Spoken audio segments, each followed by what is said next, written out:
Muy bien, buenas tardes a los que están del otro lado de la pantalla. Es un gusto comenzar este nuevo estilo de estudio bíblicos online, pero ahora con transmisión en vivo, ¿no? A través de nuestro canal de YouTube que nos permite transmitir en vivo a todas partes. La verdad que es una alegría. Yo no esperaba algún día que íbamos a poder hacer esto, pero bueno, es parte de la necesidad que estamos viviendo. Les doy buenas tardes a todos. Si estás escuchando por primera vez, te doy la bienvenida. Hoy nos toca nuestro estudio bíblico. Todos los miércoles hacemos nuestro estudio bíblico y hoy estamos estudiando nuestra clase de la Biblia, la unidad de la Biblia, donde estamos estudiando cómo la Biblia va influenciando diferentes áreas, no solo de las personas, sino la cultura. Realmente hoy lo que vamos a estar viendo es cómo la Biblia, cómo nosotros podemos influenciar a la cultura a través de la Biblia. Eso vamos a ver porque hay muchos desafíos detrás de eso. Pero antes de comenzar, me gustaría hacer una oración para que Dios nos dirija en este estudio bíblico, los 3 puntos que vamos a estudiar y definitivamente los pasajes que vamos a leer. Vamos a tener una oración. Señor Dios, te damos gracias porque este miércoles podemos apartar este tiempo para ti, Señor Dios, apartarnos, Señor Dios, separarnos de las actividades normales de nuestras vidas y separar este tiempo pura y exclusivamente para ti, pero específicamente para estudiar tu palabra, para leer tu palabra, para indagar tu palabra, para investigarla, Señor, para encontrar el verdadero sentido, qué es lo que de la palabra queda para nuestras vidas. Y es por eso que específicamente en este momento nos ponemos en tus manos. Yo me pongo en tus manos, Señor, como siervo, como trabajador tuyo, para que tú me guíes y me dirijas en lo que voy a estar haciendo. Y a los que están del otro lado de la pantalla, Señor Dios, para que el Espíritu Santo sea el que ilumine las mentes, los corazones, el que traiga esa luz espiritual, de la cual vamos a estar hablando un poquito después, pero traiga esa luz a lo que vamos a estar hablando, a lo que vamos a estar aprendiendo. Señor Dios, nos ponemos en tus manos en esta tarde, en el nombre de Jesucristo nuestro Señor. Amén y amén. Muy bien, mis hermanos, la lección de hoy, como decía hace un rato, estamos estudiando la guía, ¿no es cierto?, la guía de nuestra organización, donde hoy nos toca o estamos tratando lo que es la Biblia y cómo la Biblia guía nuestra vida y cómo la Biblia, específicamente en la lección de hoy, funciona con la cultura. El primer punto de lo que tenemos que hablar, de lo que vamos a estar leyendo el Evangelio de Mateo, capítulo 5, si usted tiene la Biblia, Mateo capítulo 5, versos 13 al 20. Dice la palabra de Dios: ustedes son la sal de la tierra. Recuerde que lo estoy haciendo desde la versión de la Nueva Traducción Viviente. Ustedes son la sal de la tierra. Pero ¿para qué sirve la sal si ha perdido su sabor? Pueden lograr que vuelva a ser salada. La descartarán y la pisotearán como algo que no tiene ningún valor. Ustedes son la luz del mundo, como una ciudad en lo alto de una colina que no se puede esconderse. Nadie enciende una lámpara y luego la pone debajo de una canasta. En cambio, la coloca en un lugar alto donde ilumina a todos los que están en la casa. De la misma manera, dejen que sus buenas acciones brillen a la vista de todos para que todos alaben a su Padre Celestial. Y luego versículo 17, donde habla y continúa Jesús diciendo: no malinterpreten la razón por la cual he venido. No vine para abolir la ley de Moisés o los escritos de los profetas. Al contrario, vine para cumplir sus propósitos. Les digo la verdad, hasta que desaparezcan el cielo y la tierra, no desaparecerá ni el más mínimo detalle de la ley hasta que su propósito se cumpla. Entonces dice, si no hacen caso al más insignificante mandamiento y les enseñan a los demás a hacer lo mismo, serán llamados los más insignificantes en el reino del cielo. Pero el que obedece las leyes de Dios y las enseña será llamado grande en el reino del cielo. Les advierto, a menos que su justicia supere a la de los maestros de la ley religiosa y a la de los fariseos, nunca entrarán en el reino del cielo. El primer elemento que vamos a estar tratando hoy, y está aquí en la lección, es cómo ser sal y luz, y específicamente a referirse al ser sal y luz, se refiere a cómo nosotros podemos influenciar el mundo que nos rodea. Entonces Jesús, queriendo explicarnos a nosotros cómo podemos influenciar al mundo que nos rodea, primero empieza a decir que nosotros somos la sal de la tierra.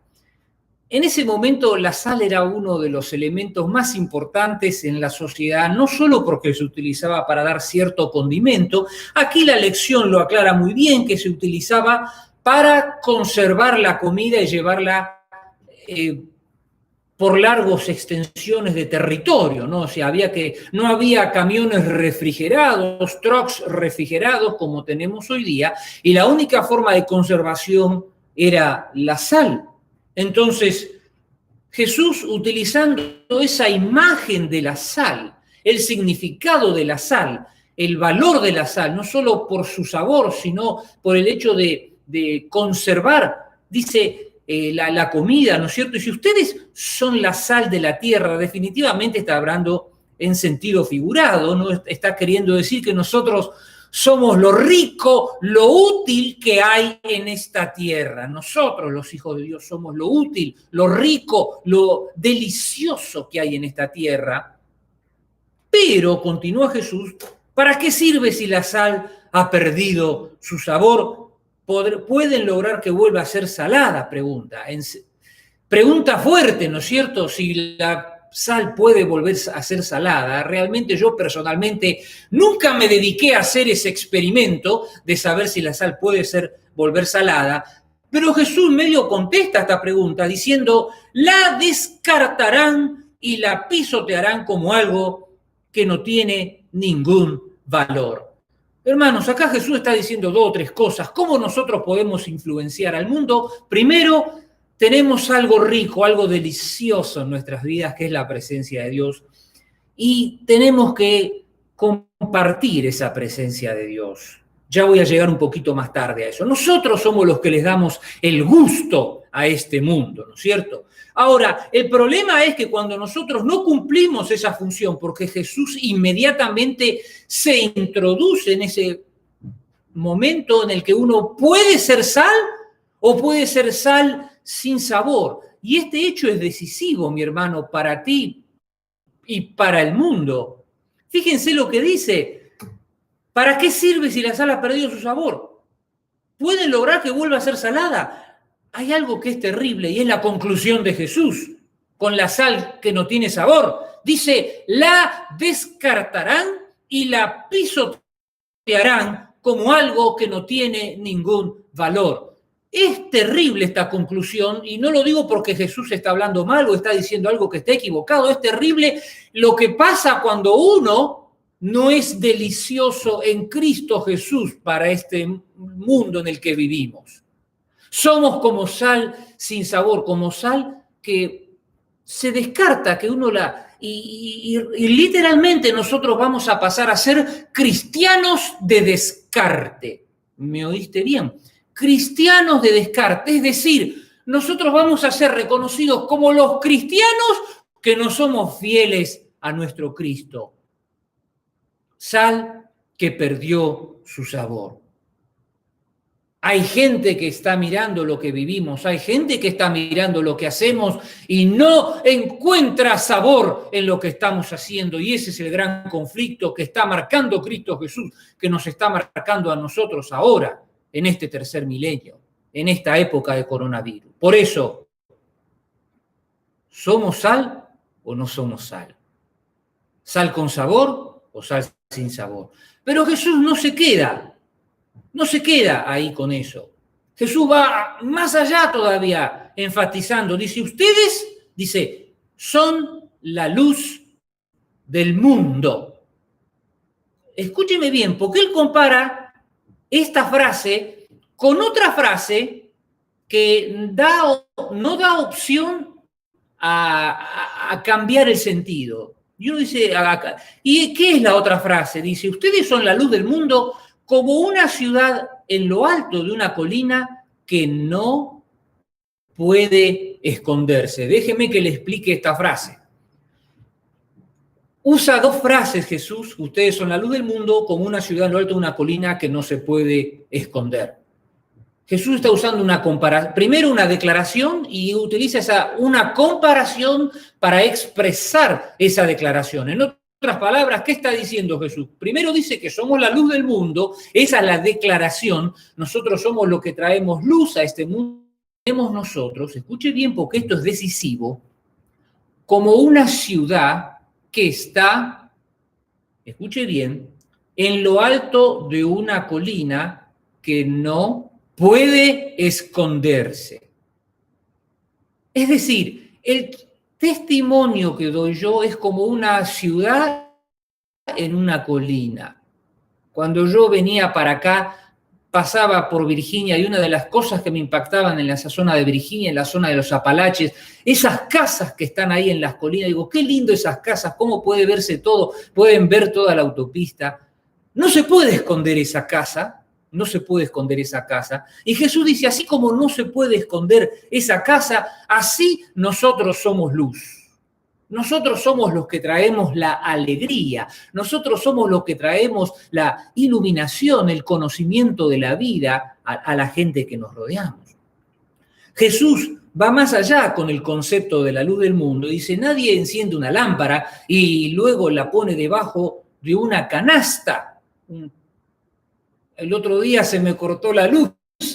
No sé por qué esas cosas de la vida se me ocurrió traer una linterna de allá desde la casa y no sé por qué la puse al lado. Bueno, se ve que el Señor me inspiró y porque nunca ando con una linterna, nunca ando pero no sé por qué la tenía en el escritorio en la casa. Esta me la traigo y cuando llegué acá agarré, la puse sobre la mesa al lado de mi cama, justo se me cortó la luz. Digo, bueno, bendito sea Dios, ¿no es cierto? Pude prender la luz en medio de la oscuridad y así nosotros somos llamados a brillar en este mundo, ¿no es cierto? Dice, la coloca en un lugar alto donde ilumina a todos los que están en la casa, ¿no es cierto? Es decir, nosotros traemos alegría, traemos claridad, traemos paz, traemos reconciliación, traemos bendición. Eso significa ser la luz. Somos los pacificadores, los que, donde hay dos personas discutiendo, vamos y ponemos la paz, sin ponerme del lado del uno ni del otro, sino poniéndome del lado de la paz. Eso es lo que está queriendo decir cuando la cultura mía influencia, la cultura cristiana, la cultura que está en mi corazón, influencia lo que me rodea. Por eso Jesús termina diciendo, dejen que sus buenas acciones brillen a la vista de todos para que todos alaben a su Padre Celestial. La idea final que Jesús quiere decir es que la conducta tuya tiene que reflejar a Dios de tal forma que verdaderamente la gente tiene que decir, este hombre, esta mujer, tiene algo de Dios, bendito sea Dios por la forma que actúa este hombre, esta mujer. Quiero terminar esta primera, no la primera parte, pero sino esta sección. Hay algo que decía siempre San Francisco de Asís, lo decía y yo lo repito. San Francisco de Asís decía, predica en todo momento, y si hace falta, todo lo que podemos ver acá, estos dos ejemplos de ser sal y de ser luz, no se nos invita tanto a predicar, sino a actuar, que la gente tiene que ver que verdaderamente nosotros somos hijos de Dios, nuestra forma de actuar, nuestra forma de proceder, nuestra forma de tratar los hijos, nuestra forma de manejar, nuestra forma de trabajar, muestra que hay algo bueno, puro, santo de Dios en nuestras vidas.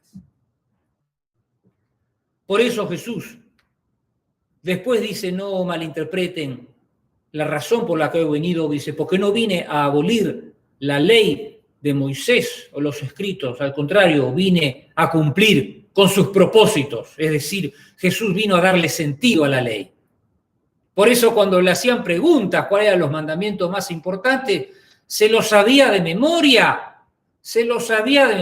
por supuesto. Cualquier hijo de Dios tiene que saberse de memoria los mandamientos de nuestro Padre. El problema no es solo sabérselos de memoria, el problema es ponerlos en práctica.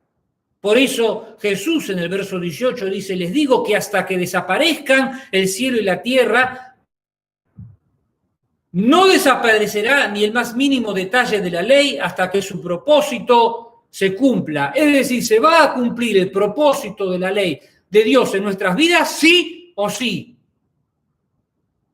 ¿Está claro? Antes que desaparezca el cielo y la tierra. O como dice la versión vieja, no pasará ni una jota ni una tilde. El más mínimo detalle de la ley va a ser observado. Por eso dice que en el verso 19, si no hacen caso al más insignificante mandamiento y le enseñan a los demás a hacer lo mismo, serán llamados insignificantes en el reino de los cielos. Pero el que obedece las leyes de Dios y las enseña, será llamado grande en el reino, será llamado grande el que las obedece. Enseñar las enseñamos todos, obedecerlas. Entonces, por eso Jesús termina esta primera sección y nosotros también. Dice, les advierto, a menos que su justicia, la justicia nuestra, y cuando se refiere a nuestra justicia, se refiere a la forma en que actuamos, al menos que nuestra justicia supere a la de los maestros de la ley religiosa y a la de los fariseos, nunca entrarán en el reino del cielo. Es decir, la justicia no es algo que se habla, es algo que se vive, es algo que se practica. Ese es el primer elemento que va a hacer que nosotros leer Éxodo 31, 1 al 5. Está hablando Dios a Moisés y le está hablando, dándole un mensaje de él, donde dice, mira, he escogido específicamente a Bezalel, el hijo de Uri y nieto de Ur de la tribu de Judá. Lo he llenado del Espíritu de Dios y le he dado gran sabiduría, capacidad y destreza en toda clase de artes, manuales y oficios. Es un maestro artesano, en trabajar el oro, la plata y el bronce. Es hábil en grabar e incrustar. Incrustar es poner piedras preciosas en superficies duras y en tallar madera. Es un maestro en todo trabajo artístico. Es interesante que aquí Dios, o la segunda parte de la lección, donde nosotros podemos influenciar a la cultura, hay una realidad. Nosotros a veces pensamos que los dones son estrictamente espirituales. Entonces, de pronto el trabajo que podemos hacer en otros lados o cualquier otra cosa que podemos hacer es algo que no está tan relacionado con lo que es la conducta en Dios. Pero aquí Dios estaba dándole instrucciones a Moisés de cómo construir el templo y le dice, lo escogí a Bezaleel, lo he llenado del Espíritu de Dios. Y es interesante que dice, lo he llenado del Espíritu de Dios, y no dice para darle palabra, no dice para darle un don de sanidad, no dice para que sea un profeta o para que hable en lenguas o para que haga una gran cosa. Dice, le he llenado del Espíritu de Dios y le he dado sabiduría, capacidad y destreza, dice, en toda clase de artes, manuales y oficio. Es un maestro artesano, experto en trabajar oro, plata y el bronce, es hábil en grabar, es un maestro en todo trabajo artístico. Quiero decirles algo, yo creo esto definitivamente, y aquí la Biblia un poco lo expresa de esa forma. Una de las cosas que tenemos que hacer los hijos de Dios es que tenemos que brillar también en nuestro lugar de trabajo. Dios tiene que darnos ese don para brillar en los lugares de trabajo. Tenemos que ser reconocidos por la honestidad. Tenemos que ser reconocidos por nuestra palabra, que no fallamos a nuestra palabra. Que somos trabajadores honestos, que nuestro jefe nos puede dejar solos y nosotros no vamos a hacer lo que nuestro jefe nos dice, sino que vamos a hacer aún más. ¿Cómo vamos a influenciar a la sociedad si no puede ver ese sentido de honestidad en todo lo que vamos a estar haciendo? Mire, mi hermano, hay un pasaje que a mí siempre me sorprende y es el pasaje de Jacob cuando estaba trabajando para Labán. En un momento hacen un trato y Jacob hablando con Labán dice, bueno, mirá, las ovejas que nacen manchadas son para mí, las que salen limpitas, blanquitas, son para Labán. Y entonces acordaron trabajar de esa forma y extrañamente, y nadie sabe cómo, pero Jacob descubrió un método para que las ovejas salgan más manchaditas. Y uno dice, ¿qué pasó acá? Yo realmente no sé lo que pasó acá, pero de alguna forma Dios le mostró algo para que sea un buen trabajador y para que las cosas le vayan muy bien. Y ese es el secreto de los hijos de Dios. Nosotros tenemos que ser los mejores de los mejores en nuestros trabajos. Tenemos que destacarnos, esa es la palabra, tenemos que destacarnos. ¿Pero por qué nos destacamos? Porque somos tan fieles, ¿no es cierto? Que Dios se manifiesta eso. Leemos la historia de José en el libro de Génesis, primero trabajando para Potifar. Qué terrible, cómo él, de ser el que lavaba los pisos, terminó administrando toda la casa. Luego en la cárcel, después de estar arrojado en la cárcel, pasó a ser el encargado de la cárcel. Quiero decirte algo, no me tienes que contestar, pero ¿tu jefe te deja a cargo de tu compañía? Dejo que tú le respondas esa pregunta a Dios. Entonces, ¿cuál es el secreto de nuestra vida, en nuestro trabajo, en nuestras cosas que hacemos? Está en el siguiente pasaje de este segundo punto, ¿no? La influencia en nuestras áreas de trabajo. Dice, 1 Corintios 10, 31, cualquier cosa que hagan, háganlo todo para la gloria de Dios. Amén. Todo lo que tenemos que hacer, en todo, Dios tiene que ser glorificado. Dios tiene que ser glorificado en mi casa. Dios tiene que ser glorificado aún cuando manejo mi carro, perdón. Dios tiene que ser glorificado cuando estoy trabajando. Dios tiene que ser glorificado cuando encuentro algo que yo sé que es de alguien y voy y se lo devuelvo. Dios tiene que ser glorificado. Si Dios no es glorificado, te estás volviendo, perdóname, en sal sin sabor. La gente tiene que encontrarte el gustito espiritual, tiene que encontrar a Cristo en tu vida, tiene que encontrar esa nota diferente. Así vamos a hacer influencia en este mundo, en esta sociedad. Pablo todavía agrega, dice, yo también trato de complacer a todos, en todo lo que hago. No solo hago lo que es mejor para mí, hago lo que es mejor para otros. Ese es el secreto. Tenemos que hacer lo mejor para otros también, a fin de que muchos sean salvos. Mi hermano, tu conducta va a definir la salvación de otras personas. ¿Me escuchaste bien? Tu conducta va a definir la salvación de otras personas. Entonces, el último verso que corresponde a esta segunda sección. Dice, por lo tanto, mis amados hermanos, 1 Corintios 15, 58, trabajen siempre para el Señor, dice, con entusiasmo. Tienen que trabajar ¿cómo? Con entusiasmo. Quiero decirte algo. El otro día estaba escuchando un programa de radio y me quedé sorprendido por la palabra entusiasmo, porque el periodista hablaba de entusiasmo. Entusiasmo, y esto escúcheme bien, mi sorpresa fue que esto lo decía un periodista que no es creyente, lo estaba hablando, no es creyente, no estaba dando una plática bíblica, no estaba hablando de la Biblia. Pero él decía que entusiasmo es una palabra griega combinada de dos palabras que significa en Theos, que significa en Dios. ¿Me escuchaste bien?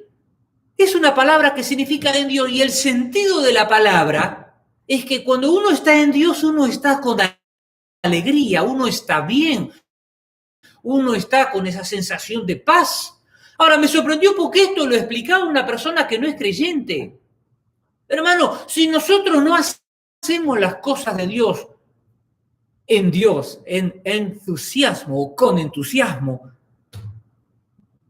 vamos a trabajar para el fracaso, vamos a fracasar directamente. Repito y quiero terminar con la última vez, trabajen para el Señor con entusiasmo, porque ustedes saben que nada de lo que hacen para el Señor es inútil. Es decir, todo es útil para Dios. Amén. Qué hermoso todo esto. Entonces, ahora sí, mis hermanos, vamos a pasar a la tercera y última parte de nuestra lección. La tercera parte, ¿no? Cómo se da cuenta dónde está la conducta de uno en las cosas en que pierde el tiempo o invierte el tiempo o usa el tiempo libre. Muy interesante eso, ¿sabe? Donde invierte el tiempo libre es donde está tu corazón, dicen algunos. Y en Isaías 5, del 20 al 24 dice, qué aflicción para los que dicen que lo malo es bueno y lo bueno es malo, que oscuridad es luz y que luz es oscuridad, que lo amargo es dulce y lo dulce es amargo. Qué aflicción para los que se creen sabios en su propia opinión y se consideran muy inteligentes. Qué aflicción para los que son campeones. Escúcheme bien esto, a los que son campeones a la hora de beber vino y se jactan de la cantidad de alcohol que pueden tomar. Aceptan sobornos para dejar en libertad a los perversos y castigan a los inocentes. Por lo tanto, así como las lenguas de fuego que consumen los rastrojos o los campos y la hierba seca se marchita y cae en medio de la llama, así las raíces de ellos se pudrirán y sus flores se marchitarán, pues han rechazado la ley del Señor de los ejércitos celestiales, han despreciado la palabra del Santo de Israel. Lo que está describiendo acá es lo que pasa cuando uno no termina siendo influencia en una sociedad, cuando uno no es sal, cuando uno no es luz, cuando uno no trae ese conocimiento de Dios. ¿Qué es lo que termina pasando? Empieza a pasar que la gente pierde la distinción entre lo que es bueno y lo que es malo. Así comenzaba este verso, que dice que lo malo es bueno y lo bueno es malo, que oscuridad es luz y que luz es oscuridad. Es decir, comienza un principio de decadencia moral. Habíamos hablado de la moral, que la moral es aquello que nos guía a nosotros a hacer lo bueno y lo malo. Hay cosas que moralmente son buenas, hay cosas que moralmente son malas. Entonces, cuando nosotros no somos influencia, la gente empieza a distinguir, a perder la distinción entre lo que es bueno y lo que es malo, y termina en lo que dice aquí Isaías. Para la gente, no pueden decir que lo bueno, no, primero dice, qué aflicción para los que dicen que lo malo es bueno y lo bueno es malo. Eso, primero, hace que la persona actúe sin ningún patrón de conducta. hace lo que le parece. No respeta a padre, porque el verdadero respeto comienza dentro de la casa. El verdadero sentido de autoridad, la autoridad con amor, ¿dónde comienza? Comienza en la casa, ¿no es cierto? Entonces, cuando esas cosas no vienen de la casa, no se las va a enseñar nadie. ¿Quiénes son los que transmiten las verdaderas enseñanzas? ¿Son los padres, las madres? Entonces, nosotros que a veces pensamos que trayendo el niño a la iglesia se va a hacer bueno, no, se va a hacer bueno por su influencia. Usted es el padre y usted es la madre. El niño lo va a seguir a usted y cuando el niño vea que usted lo sigue a Dios, entonces lo va a seguir a usted. Cuando usted se toma a Dios en serio, su hijo también se lo va a... Cuando su hijo ve que Dios está obrando en su vida, va a querer que Dios obre en la vida. Este chiquito va a decir, yo quiero que Dios también trabaje en mi vida, así transmitimos la fe. Entonces, cuando no somos capaces, pasa esto, se pierde la distinción, esta es la introducción. Y luego, dice, qué aflicción para los que se creen sabios en su propia opinión. Cuando esta gente no puede distinguir lo bueno y lo malo, empieza a formar su propia opinión. Se convierten en orgullosos y entonces ya no reciben ningún consejo ni nada. Uno le puede hablar, le puede decir cosas, pero ya se las saben todas. ¿No es cierto? Y esto nos lleva a la otra consecuencia, la pérdida de los límites, y entonces empezamos a perder los límites en nuestra conducta. Por eso en el verso 22 dice, qué aflicción para los que son campeones a la hora de beber vino y se jactan o se fanfarronean de la cantidad de alcohol que pueden tomar. Lleva el desenfreno. El orgullo lleva el desenfreno. Claro, como yo me las sé todas, como no hay límites, todo es permitido, como dice ahí en Corintios, todo. Entonces, lleva el desenfreno, y el desenfreno produce todas estas cosas, y consecuencia de todo esto, dice, aceptan sobornos para dejar en libertad a los perversos y castigan a los inocentes. La corrupción de la justicia es el paso final. Cuando la justicia es corrompida, ya la sociedad prácticamente se puede decir que no tiene solución. Y ese era el problema que estaba pasando en Israel. Dios quiera que no pase en este país, Dios quiera que no pase en ningún país, porque ese país está condenado al fracaso. Entonces, esto que acabamos de leer son las consecuencias de una sociedad que no tiene nadie que le sea capaz de explicar, de ser influencia, de ser sal y de ser luz. ¿Qué es lo que pasa? Lo que decíamos recién, ¿no? Primero, no distinguen lo bueno de lo malo. Segundo, pasan a un estilo de orgullo, porque como ya ellos aprendieron todo, se la saben todas, se consideran muy inteligentes. Luego, después de eso, viene el tercer paso, que es el desenfreno. Puedo hacer cualquier cosa.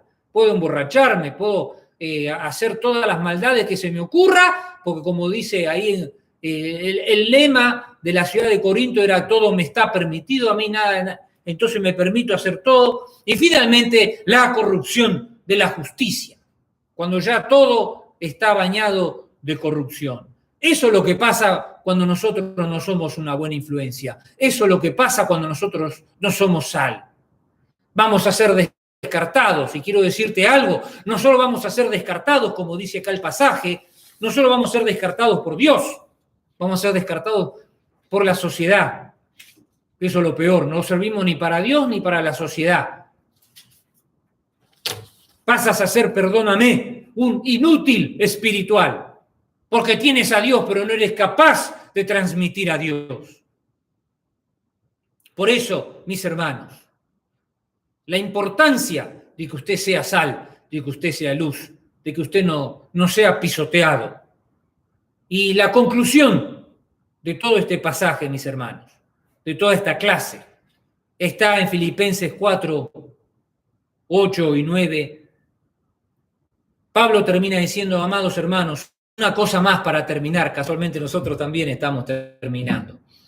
Dice, concéntrense en todo lo que es verdadero. Lo primero que tiene que hacer un hijo de Dios es la verdad. Concéntrese en todo lo que es verdadero. No puede ser que haya hijos de Dios que no cumplan con su palabra, mi hermano. Jesucristo es el camino, pero es la verdad.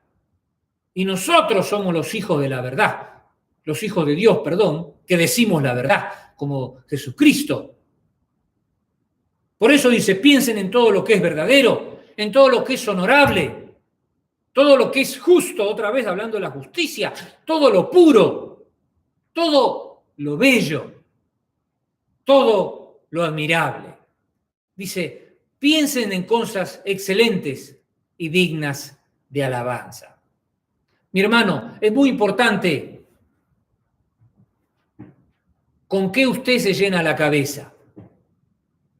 Perdóneme que se lo diga así en forma medio vulgar, pero usted tiene que llenarse la cabeza de Dios. ¿Y cómo se va a llenar la cabeza de Dios? No se la va a llenar mirando películas de violencia, no se la va a llevar mirando películas románticas, nada de eso. ¿Cómo será? Cuando usted se dedique a pensar, cuando usted se dedique a leer la Escritura, a buscar a Dios, no estoy diciendo que tiene que no mirar televisión, no estoy diciendo eso, pero hay cosas que afectan nuestra conducta, hay películas que afectan nuestra conducta espiritual. Yo no miro películas de terror, las reprendo en el nombre de Jesús porque están mostrando una realidad que no es.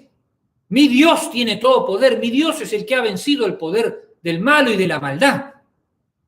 ¿Por qué voy a andar mirando algo que le está dando crédito al maligno? Yo lo rechazo eso en el nombre de Jesús. No hay cosas que no miro, no me permito ver. Películas indecentes, cuando empiezan a decir malas palabras, demasiadas, ya pago, no puedo, no me hace mal, me hace mal. Por eso dice, todo lo que es verdadero, lo honorable, lo justo, lo puro, lo bello, todo lo admirable, piensen en cosas excelentes y dignas de alabanza. No deje de poner en práctica todo lo que aprendieron y recibieron de mí, dice Pablo, todo lo que oyeron de mis labios y vieron que hice. Es decir, si nosotros practicamos estas cosas, definitivamente dice, el Dios de paz estará con ustedes. ¿Quieres sentir la presencia del Dios de paz? ¿Quieres vivir con ese Dios de paz? ¿Quieres vivir con esa seguridad del Dios de paz? Definitivamente, mis hermanos, tenemos que cambiar nuestra forma de pensar, así como dice Pablo, cambien su forma de pensar, así cambia su manera de vivir. Si tú dejas de ver violencia, automáticamente te vas a convertir en una persona más pacífica. La violencia genera más violencia. Pero el amor todo lo cubre, todo lo puede, todo lo espera, todo lo soporta. Dice Pablo en 1 Corintios 13, que todas las cosas van a pasar. Todas las cosas van a pasar, pero la fe, la esperanza, el amor, y por sobre todo el amor es lo que va a quedar. Entonces, el Dios de paz va a estar contigo. Estás preparado para ser sal, para ser luz, como leíamos en el primer punto. Estás preparado también para dejar que esos dones no solo influencien aquí dentro de la iglesia, tienen que influenciar fuera de la iglesia. Tu trabajo, tus cosas, cómo te ve la gente cuando estás trabajando, ¿no es cierto?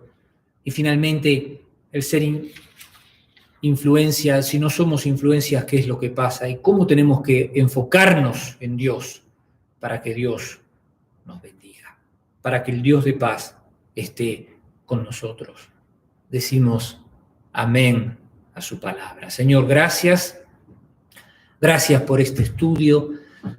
Gracias, Señor, porque nos has dado las instrucciones para poder ser influencia en este mundo. Todos quieren influenciar, todos quieren ser personas que dejen algo. Nosotros acá estamos para dejarte a ti en esta sociedad, para dejarte a ti en nuestra casa, para dejarte a ti en nuestro trabajo. Señor Dios, que podamos, Señor, asumir esa responsabilidad de ser sal, de ser luz, de ser un testimonio vivo, Señor Dios. Como decía San Francisco de Asís, predica y si hace falta usa las palabras, que nuestra forma de actuar ya sea una influencia en este mundo, Señor. No queremos caer en la corrupción espiritual, no queremos caer, Señor Dios, en esa ceguera espiritual que perdemos el entendimiento de lo que es bueno y de lo que es malo, todo lo contrario. Que podamos ver con claridad, Señor Dios, y aferrarnos de ti. Señor, gracias por tu palabra, gracias por este estudio. Nos despedimos, Señor, en tu nombre. Gracias, Señor, gracias. Amén y amén. Amén, mis hermanos, Dios les bendiga.